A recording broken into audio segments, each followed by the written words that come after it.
Welcome to Facts TV News, where everything is true. Firearms seized during alleged confrontation with police in St. Elizabeth. Lawmen assigned to the Black River Police Station are now in possession of a prohibited weapon that was seized during a shootout in Spring Park in the parish on Saturday.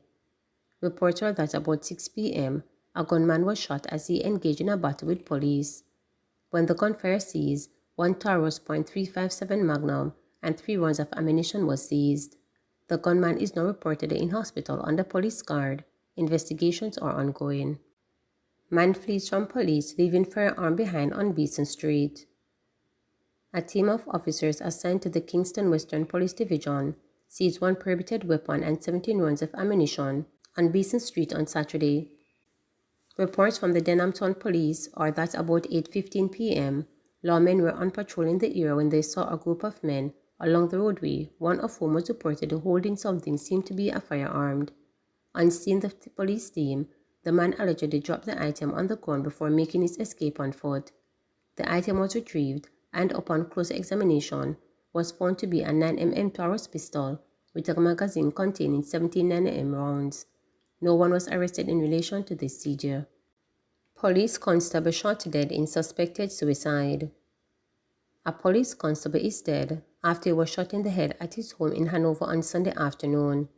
He died while undergoing treatment at hospital. Preliminary information and observation suggests that the shot was self-inflicted, authorities stated. Information reaching the reporter is that the police constable had been suicidal in recent times. Police say that several suicide notes were found in the home since the incident. The deceased officer's identity has not been released. Accountant handed down 26-year sentence for 2018 deadly shooting of taxi operator.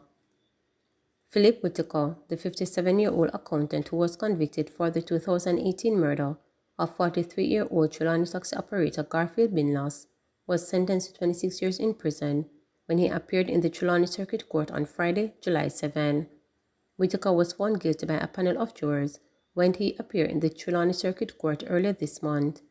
The sentence was handed down by Chief Justice. Whitaker, which have to serve 15 years before he becomes eligible for parole. The court heard that about 11 p.m. on Thursday, November 8, 2018, Whitaker, a licensed firearm holder, shot and killed Binloss during a dispute in Falmouth.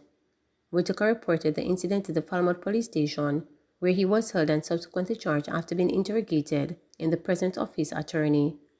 He was represented in the Trelawney Circuit Court by Christopher Thousand.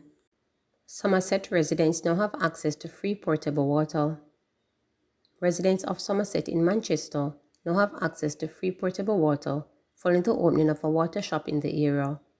Local Government Minister Desmond McKenzie officially opened the facility on Friday. The Somerset water shop, which was constructed at a cost of $21 million, will provide 40,000 gallons of portable water daily to residents. To date, 4 water shops have been constructed in Manchester. Mr. McKenzie said the other 3 are in Marley Hill, Belfield and My Gully. Noting that the water shop cannot serve all residents, he said the Manchester Municipal Corporation is in the process of acquiring water trucks to provide the commodity to other citizens. So the second water shop that we built was constructed in Belfield. Now I'm back here in this community to open the third water shop, the fourth. Manchester's fortunate.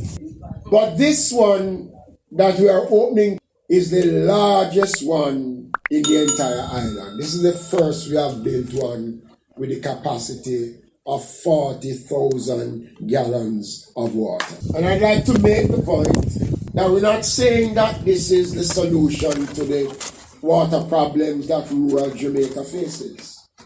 And it is not going to be possible for now to get water into every homes in the way that Jamaicans expect and in the way that we believe that Jamaicans are entitled to. There's a genuine need for water, and the government of Prime Minister Andrew Holness have been responding since 2016 in providing water in all shape and form. There are major water projects that is on stream that will bring some ease to sections of Manchester. We're providing money within the Ministry of Local Government for the municipal corporations to assist in buying water trucks, in giving them the resources so that they can respond to the various communities who need water. The country is experiencing a severe drought conditions right now. The prospect of rains is not, we don't see the rainbow up there. So Rev, when you go home tonight and offering another word of prayer, offer some more for rains, because I tell you something, we need the rains and we need it desperately. A place to finally call home. After several years of living in virtually unlivable structure, 64-year-old St. Thomas resident Beverly Mattison now has a modern dwelling she is proud to call home. On June 4, a special church service marked her occupation of her concrete-made home and her return to Pleasant Walk in the Little District, a place she missed dearly. Mattison's new home is a major improvement over the previous board structure she had occupied and painted pink to make the best of her circumstances. I am overjoyed and thankful because when I was in the boardhouse, I had to bathe and cook outside, so I am feeling very happy to get this new home. There is more space and it offers more security, especially from extreme weather, especially during hurricane season, Mattison also shared. Her joy was made possible through donations sought and organized by the JN Sports and Social Club, which on Labor Day, May 23rd, made Mattison's home a reality, as the club brought together members of the JN Foundation, the Rotary Club of Kingston, and Rotary Club of New Kingston, as well as employees from Kingston-based restaurant, Uncooked, to complete the finishing touches to the home she longed for. I feel so good were the only words a content Mattison could mutter as she watched the scores of volunteers beautify the walls of her new home. Led by Jamar Howell, the current chairman of the JNSCC, work on the new structure had started just before the onset of COVID-19 in 2020, following a visit to Mattison's old home. He had met her while working at the JN Bank in the St. Thomas capital, Morant Bay. She would always bring bananas to brunch, he recalled. On one day, I had to make a visit to her home one day, and seeing how she lived impacted me so much that I decided to do something about it. I made an appeal for donations on the WhatsApp and over $3 million was raised, he shared. In total, Howell said approximately $4 million in donations were received and used to construct the home and outfit it with modern fixtures. The windows on the new building were donated by the Rotary Club of New Kingston.